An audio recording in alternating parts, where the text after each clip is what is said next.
Just yesterday we got someone on our Twitter page, one of the tweets saying that, well, he's going to stop watching Nigerian programs because every time he puts on the television it's all bleak news, and he's actually losing hope.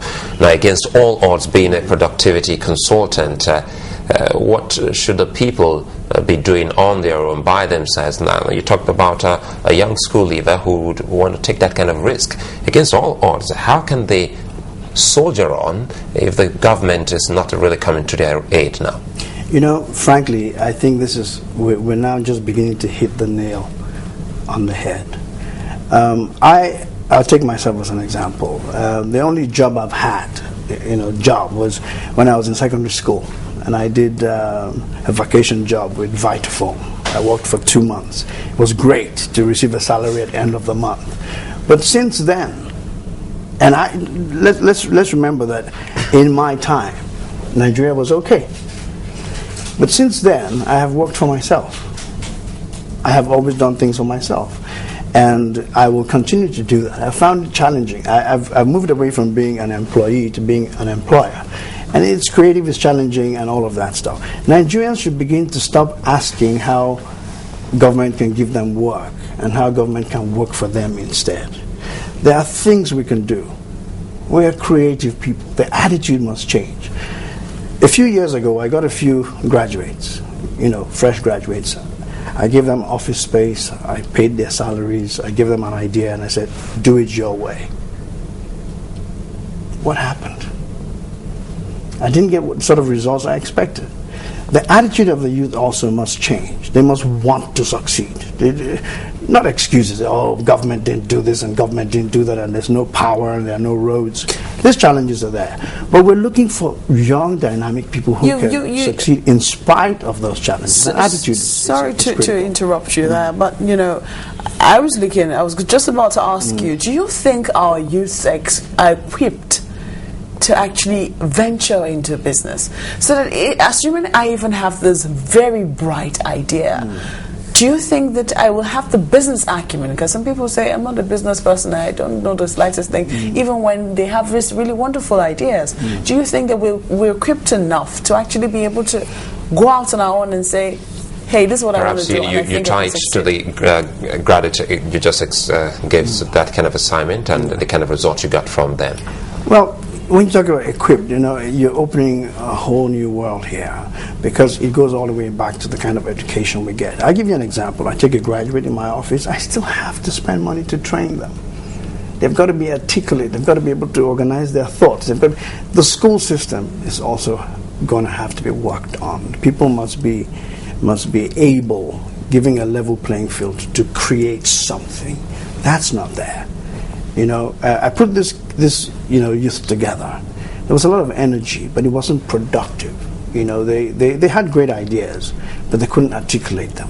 So you find out that private enterprise, for example, is having to retrain graduates because it's not enough to have an idea in your head. You must be able to bring it out so that people can build on it, and it can be turned into products, it can be turned into things. So there's a lot that has to be done, so much has to be done. And I'm hoping that President Goodluck Jonathan would go beyond just wishing us well and literally getting his hands dirty to rebuild the system from scratch. Considering how complicated it seems the problem is, I had very serious reservations with the You-Win project because I thought it had to be holistic. You have identified that considering the little experiment you carried out. The kinds of graduates that were churned out, and yes, there was enthusiasm, but it seemed that we did not know just how to go about it. How do you think? Where do you think we should start from? Is it from the educational process? Is it while we're starting from there? What do we do with the youth whom we have now? Do we just lose hope and say, well, it seems you guys are unteachable, or you guys did not get the best out of it? Where do we fit them in? Losing hope is not even on the table. We need to work with what we have to get what we want. If you look at the developed nations with all the huge economies and everything, they're having problems today. I think the way the world is going is everybody should be productive. Everybody should be a productive unit, should be willing to be the fountainhead, as it were, the entrepreneurial spirit. I think we have to put that into schools. We have to start early and teach our kids that they can be the fourth factor of production. It's not just men, money, and machines. You've got to have the entrepreneur who makes these things happen. And we have to teach them in school. They don't have examples. Where are the role models? Where are the role models? 20, 30 years ago, you had people like Odutola, you had Debawale Electrical Industry. Who are the role models today? There's nobody. It's just them there with nothing. Then big companies on the other end, the MTNs, the Shells. They don't see the connect. Government has to come back at the educational, secondary school level and start teaching about entrepreneurship, teaching about finance, teaching about independence, teaching about being productive, teaching about taking what you have to get what you want. I was going to ask you about the educational thing. For you. Okay, I was going to start from the tertiary, but let's go back to secondary. The 6334 system is supposed to have vocational skills as part of the curriculum. Yes. Now, if in reworking the system, how does it go? At the tertiary level, for instance, in doing a course, for instance, like geography, where you study, by the time you finish studying the maps in the morning, in the afternoon, this used to be. Yes. If you did 1 hour of map reading in the morning, in the afternoon you come back to do 1 hour of practical map reading. Now, how should this go in restructuring the educational sector? First, I must say I am a little bit challenged by that question. The reason is because the last 3 ministers we've had in education have had roadmaps, have had plans. Here another one is being developed right now. I know it can work.